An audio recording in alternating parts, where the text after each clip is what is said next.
wet weekend in the Big Apple, but that's okay. We've got a lot of racing action coming your way from New York City's racetrack. It is Aqueduct, after all, our clubhouse studios. It's the National Racing Report. Jason Blewitt, Richard Migliore alongside Andy Serling with the morning off. So it's just the Mig and I and all of you on this half-hour show, in which we've got a lot to talk about, Mig.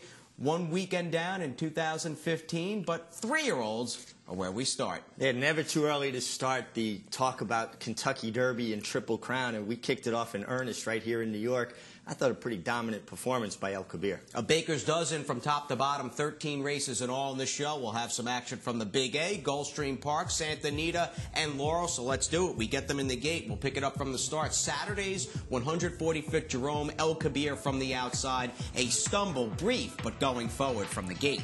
Yeah, he did stumble, but he never really broke his momentum. He did keep going forward, like you alluded to.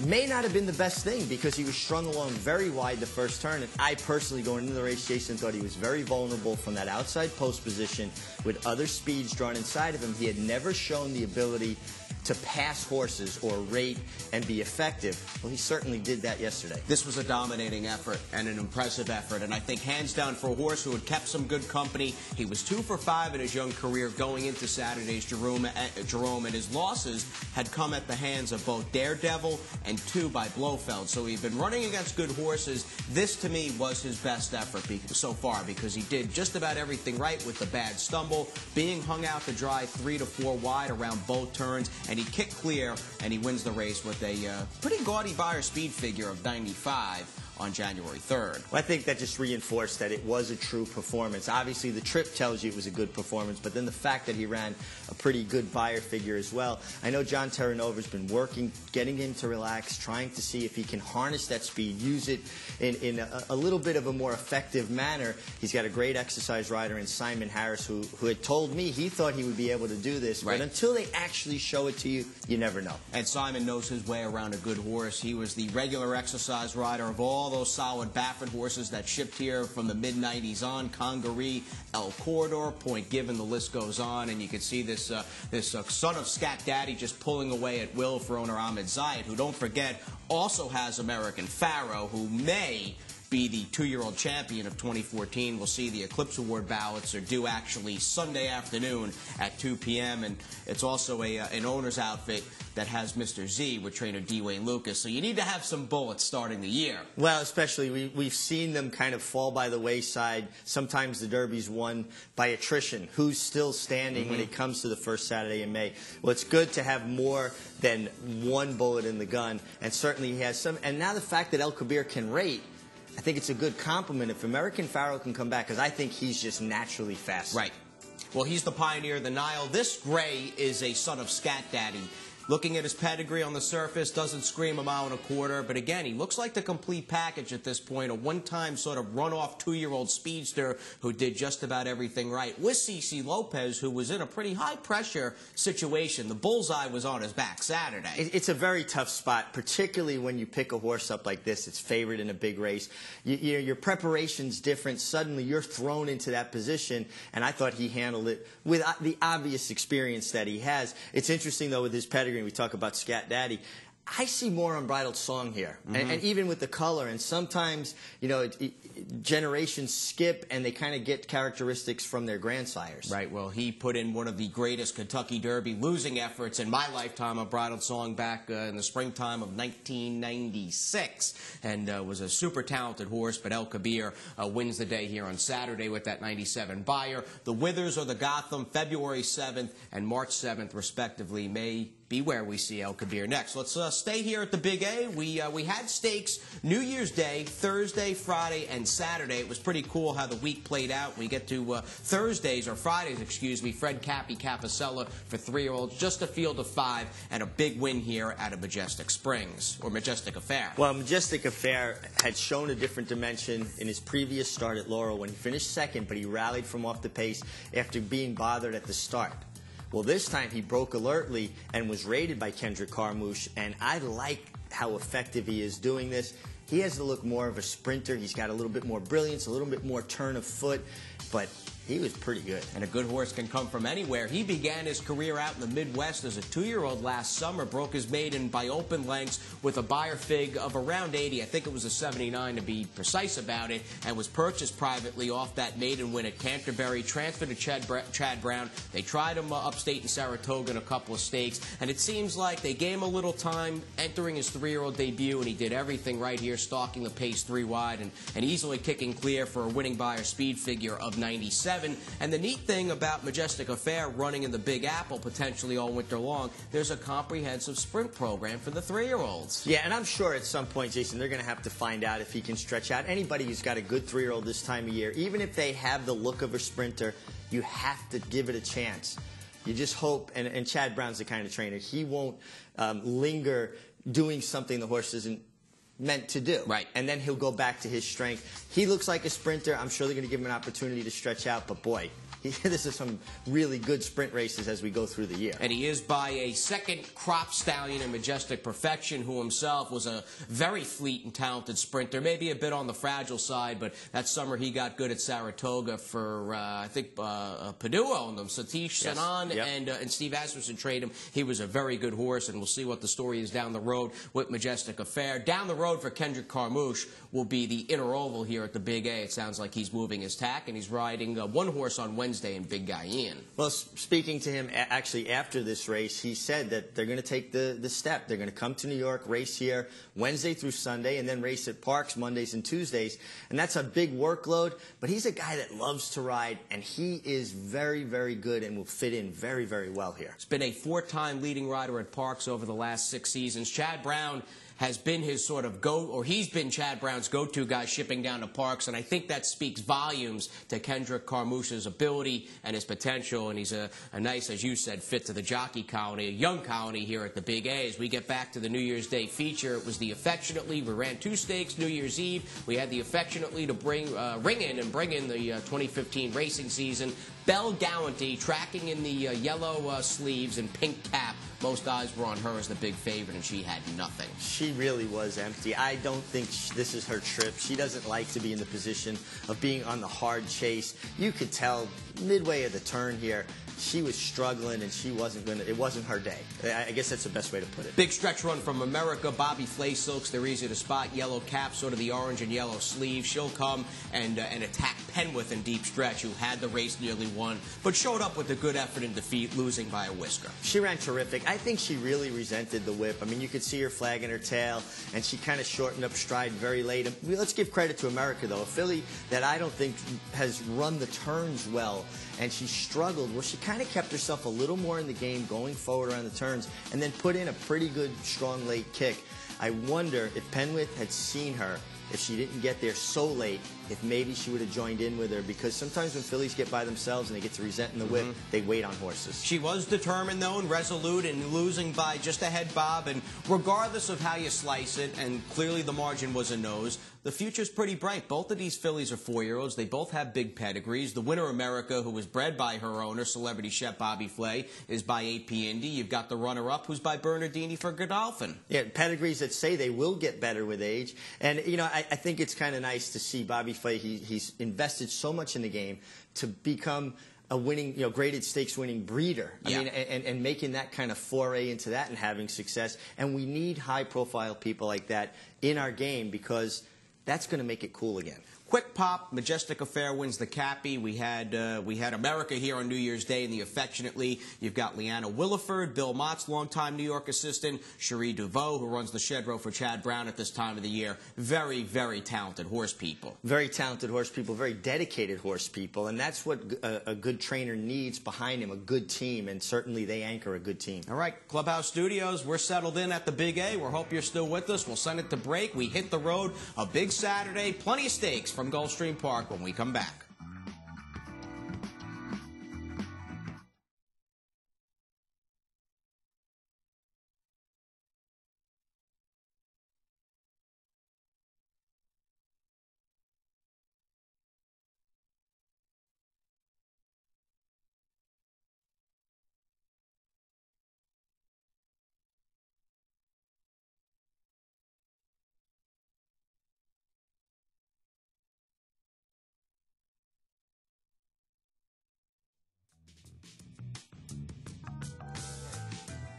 full of stakes at Gulfstream Park. Welcome back. It's cloudy and overcast and gray outside, but it's bright here in our clubhouse studios. This is New York City's racetrack, and the building has never looked so good. Building looks great. Our studio looks great. And it is nice. I miss riding all the time. But on days when it's wet and cold like that, it's nice to be in this warm, dry studio. And you look pretty dapper with that new tie in the suit. The Mig looking bright-eyed and bushy-tailed on this Sunday morning as we tape the racing report. Let's get it down to Gulfstream Park. The big favorite, the #1 Fashion Alert. Didn't get off all that great from a tough inside post in her 3-year-old debut. She's vying between a 2 to 5, and she'll just be completely empty. Yeah, you know, I think it was a tough position. It takes a lot of energy. You've got horses on either side of you. There is body contact, and she is going to kind of get in some trouble here, kind of get squeezed about a bit and buffeted about, and she was done at that point. If she could have held her position, she would have been able to keep going forward. I think it's interesting, and we're going to see Luis Saez win a couple of races back-to-back here at Gulfstream. Thought he kind of got a little bit lost, kind of lost his timing a little bit, maybe wasn't in the best place mentally, and rightfully so after the tragic death of his brother. Well, I really think he's emerged from that, and he's riding in tremendous form. And what a finish here. I mean, getting every ounce of energy out of Akadi's Phaeton, who's a 3-year-old filly by Tail Akadi, who looked in mid-stretch like she might just be wore down and finishing and might just finish second behind Our Sassy Last, but she fought her back along the inside for trainer Bill Kaplan in a game effort for the bridge jumpers, and there was about 80,000 a show. Not a crazy show pool on Fashion Alert. She was able to hold the 3rd spot by about a half a length. Which I think she did good to do that, because when she kind of got squeezed back and had to steady a little bit, a lot of times a horse will just give up, particularly a young horse.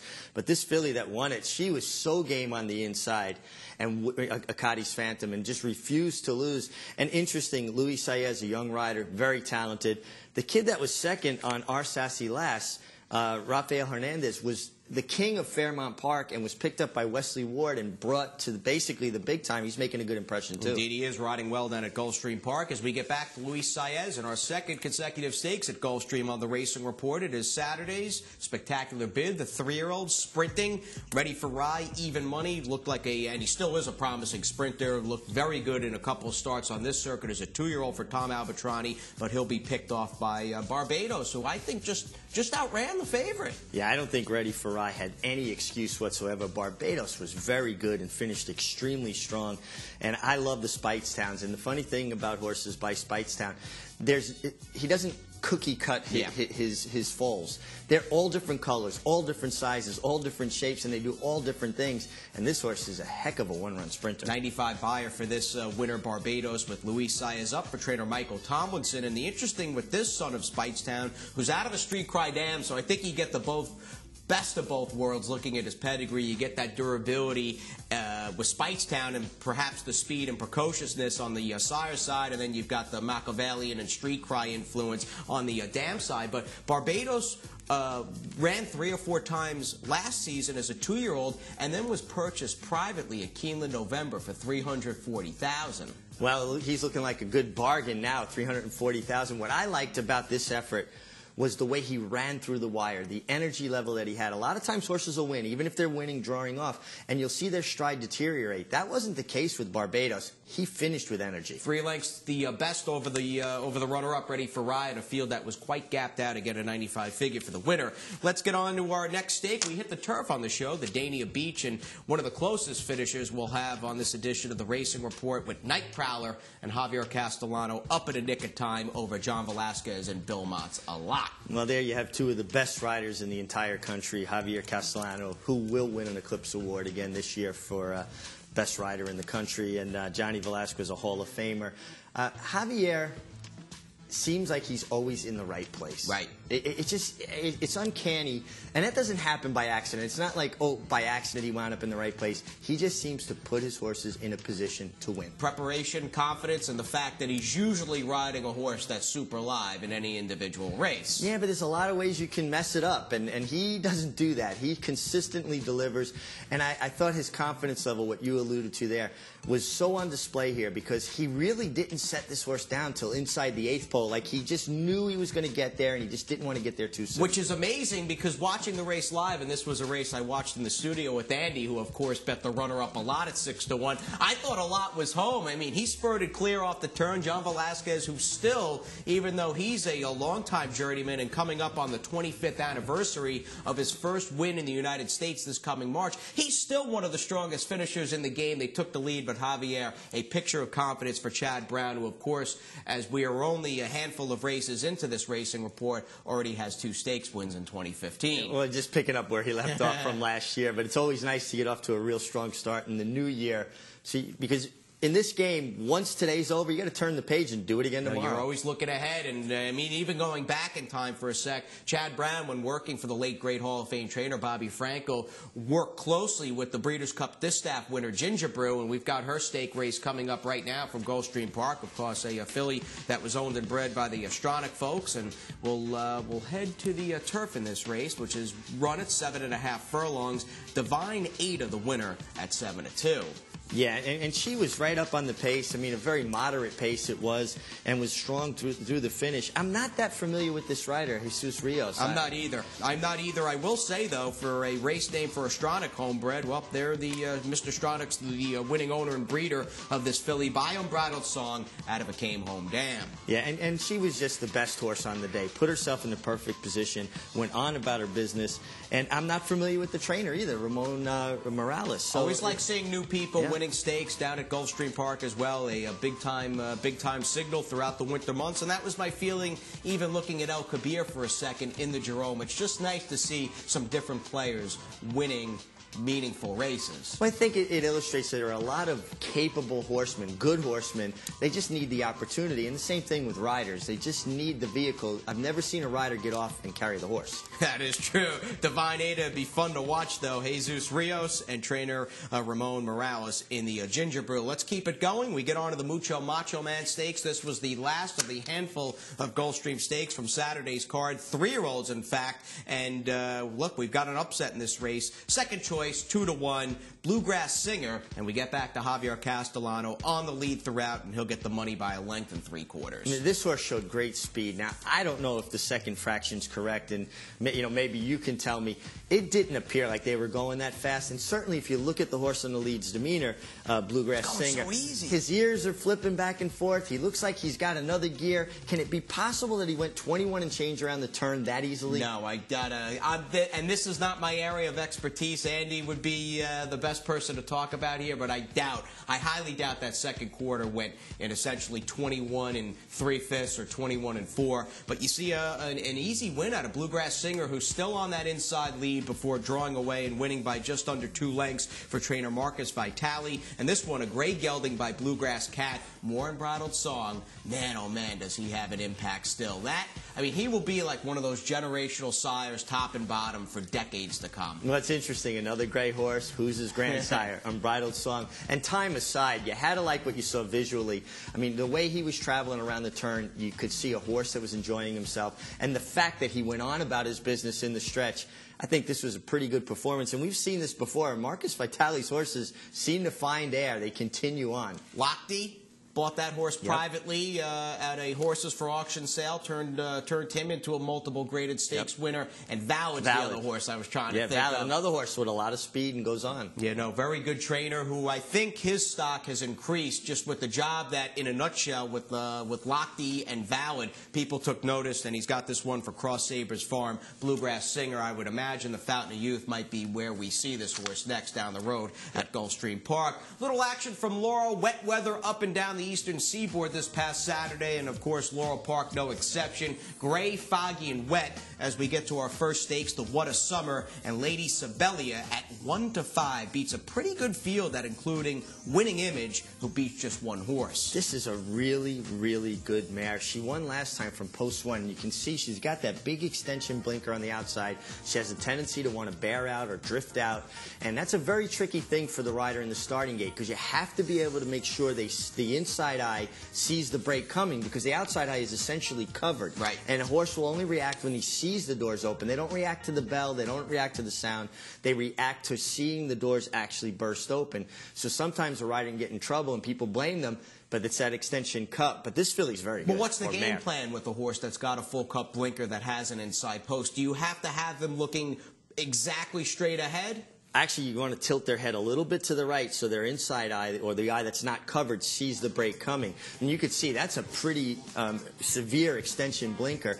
But she loves Laurel. Her race last time was good. I thought Winning Image was disappointing. She ran so big here a few weeks back, and they said she was going to be retired, and I guess they were trying to make her go out a winner. But even that day, Anthony Black told me she's not as good when it's wet, and she caught another wet track. Garland of Roses was that big runner-up finish here, actually opening weekend on the inner track. But Lady Sibelia, who's a filly by Majestic Warrior, is a good one. Let's keep it down at Laurel. We get on to the Fireplug Stakes, and this was a spot in which most eyes were on Backen at 1-2. The fog rolled in. We weren't seeing much of anything, including Backen, who set the pace and backed up and beat just one horse at 1-2. This was not the real Backen. No, and he was under severe pressure from early on. He never got any sort of breather. And, you know, I question if Backen doesn't get kind of just the right kind of chip. He's obviously very talented. Yes. I just haven't seen him take a punch. And you know, I talk about that a lot. I like to use boxing terminology with horses. There's a lot of horses that can throw a punch. Horse got to be able to take a punch. But we get a big long shot, never stop looking, gets up late, and pays nearly $50. $18.20, $7.80, and $8 the show prices down the line, with Bakken beating just one. Never Stop Looking with the Rome's Chirionos. Am I saying that right? Well, you got me. I think that was a good try, though. All right, good try. Claudio Gonzalez, the winning trader. We get to connections that we rarely see on this show. Good to see some people taking down $100,000 stakes as we check out the Nellie Moore Stakes down at Laurel Park. Again, the main track muddy and sealed. In the fog for this race, Sheldon Russell aboard Star Pearl, who's a filly by Tappet. And another Tappet, another Graham Motion. Sheldon Russell has been riding a great deal for Graham, particularly in the Mid-Atlantic, and he's just such a nice rider. He's quiet on his horses. He gets horses to settle well. And, you know, a guy that was injured last year, and he's really found his form again. But Star Pearl was good. I mean, she was the best horse the way the race played out and the way she ran. And Tappet standing for $300,000 in 2015. I'm sure he'll be booked to the max. And he actually had a 3-year-old maiden winner here on Saturday for Linda Rice named Don Tapp, who looked pretty good, winning his maiden over a good track. It was you know, from fast to good, it was being downgraded as the day went on, but a track that had some moisture in it. Yeah, for the Chester and Mary Broman. And this filly's good. Now, Tappett's stud fee this year is $300,000. G's, yeah. He's kind of hit that lofty air, like you're talking Stormcat, Seattle Slew, AP Indy kind of stuff. Yeah, absolutely. And he, of course, a former Wood winner, a son of Pulpit. Sheldon Russell, Graham Motion, and Star Pearl by a lot in the Nellie Morse as we take our final time out. Better weather, we promise. It's out to Southern California as we wrap up the racing report.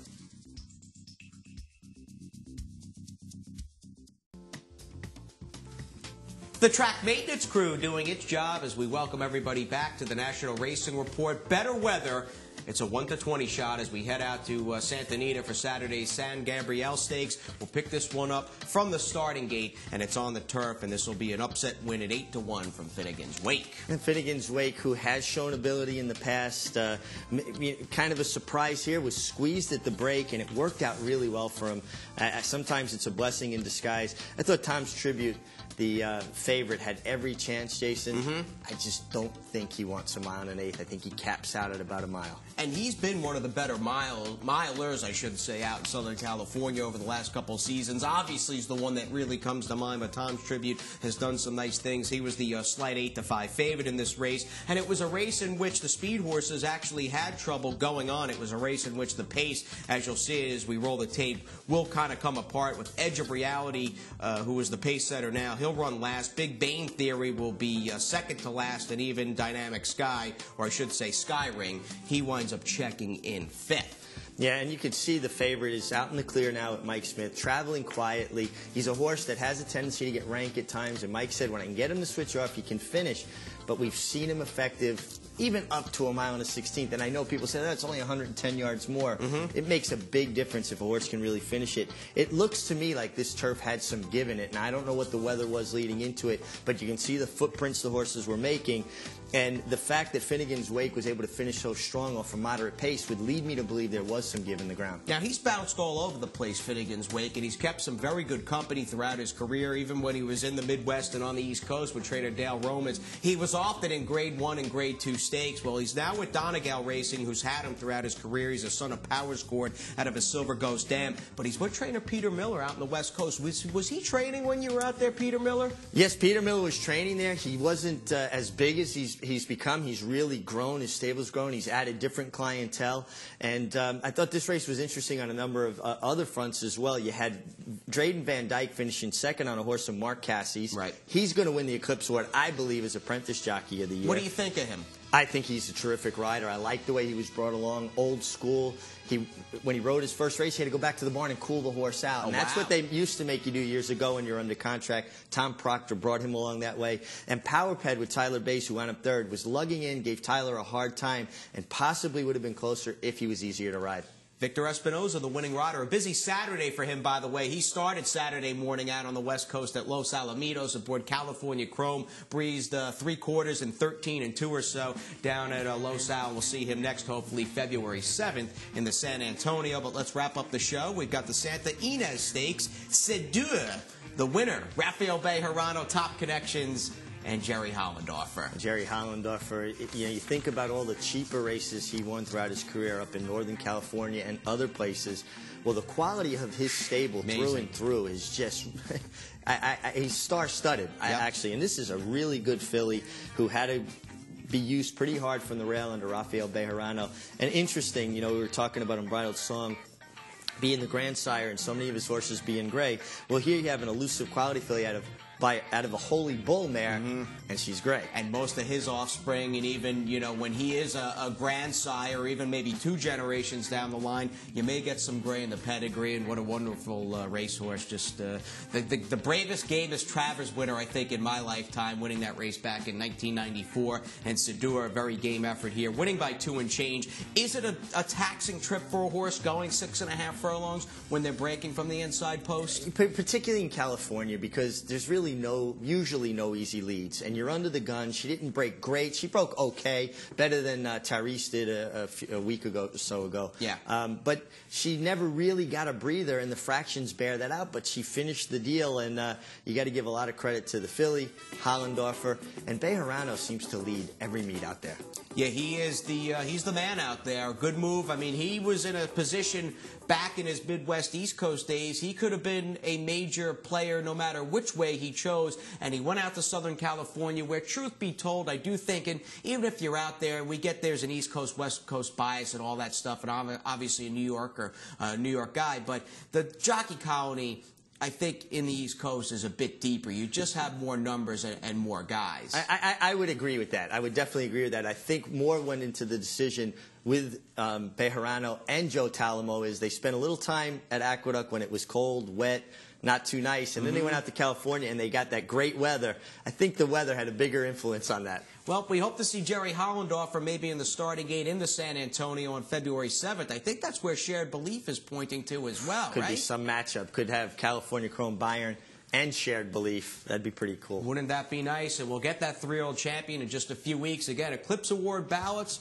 are already due. We thank you for tuning in to this edition of the National Racing Report. The gray El Kabir was tops here on Saturday. For the Mig and myself, have a great evening.